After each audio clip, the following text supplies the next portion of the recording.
We've talked now for a while about how if the American right is really harping on the left is doing this, we should really be considering whether it is they themselves that are doing it. This is called projection. This is accusing others of doing that which you are doing.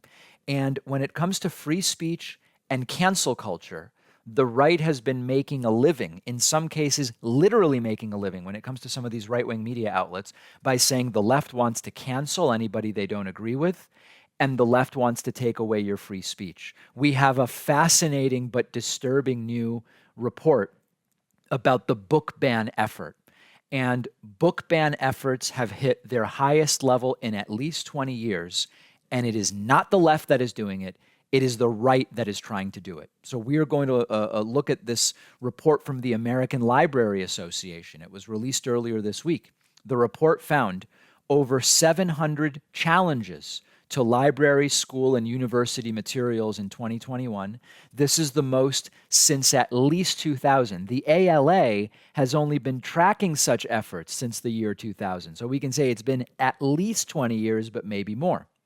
Axios goes on to say, book bans have risen substantially over the past year as conservative groups have challenged public school libraries and successfully purged books from those libraries, generally about LGBTQ issues, which they like to frame as, inappropriate gender and sexuality indoctrination, and books about people of color, which they often like to frame as teaching white people to feel bad or critical race theory or whatever the case may be.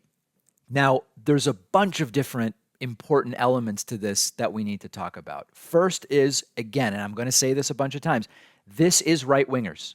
This is right-wingers doing this. They say they are for free speech, but they want to ban or challenge books. They say they are against canceling, but they want to cancel authors of books or cancel a teacher's right or ability to say, here's the material I want to teach with, and here's how I'm going to teach with it. They are the ones who are the experts in education. But it is random people who say, no, you shouldn't be allowed to do that. Now, that is the projection and hypocrisy piece. Oftentimes, the people most loudly talking about free speech are the ones trying to limit it. When is it okay to ban books? Is it ever okay to ban books? In this, there is an important and serious conversation to have. In other words, are we saying block certain books from being published? Basically never. There is essentially never. We might be able to come up with a couple of examples of when we are saying it should be against the law for a publisher to even publish certain books. Are we saying don't have certain books in certain libraries? Okay, well, so let's now imagine. Should there be pornography in an elementary school library? No. Should there be books that are instruction manuals on how to make bombs in elementary school libraries? Probably not. But here we're already talking about age restrictions. That's very different than a ban. And then there's the question of, well, what about as part of class curriculum? Should 8-year-olds have certain materials as part of their class curriculum? And there, my idea is similar to my view on responsible platforming. Sometimes I'll interview a lunatic extremist.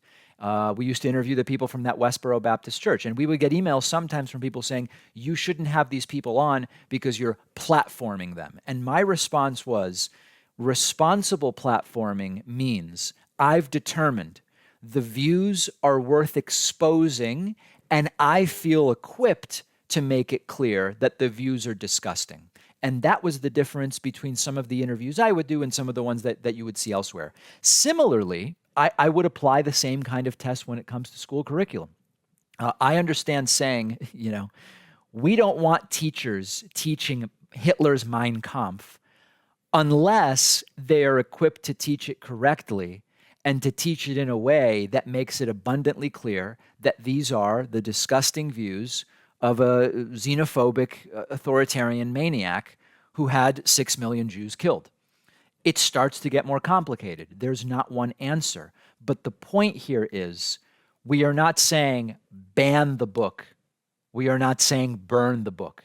And I remember in my high school history of film class, there were discussions about what movies is it okay for 14-year-olds to watch? What level of gratuitous violence and sexuality is okay for the classroom? Doesn't mean, throw away what at the time were DVDs.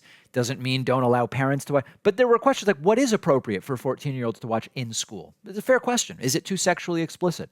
And then we get to the hypocritical aspect of the book bans that they demand. And that can't be ignored because they'll say, oh, this is too sexually explicit, but they're okay with the sexuality that's in the Bible, which is extreme and significant.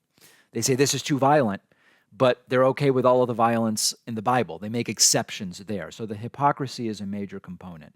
There is a real conversation to be had here, and in almost all cases, we shouldn't be banning books. But we can't even have that conversation with the right because they just want them axed. They want to decide what teachers are allowed to do. They want to decide what librarians are allowed to have in the library, and it's a bad faith conversation from the ground up. Let me know your thoughts. You can find me on Twitter @dpacman, and let me know what you think.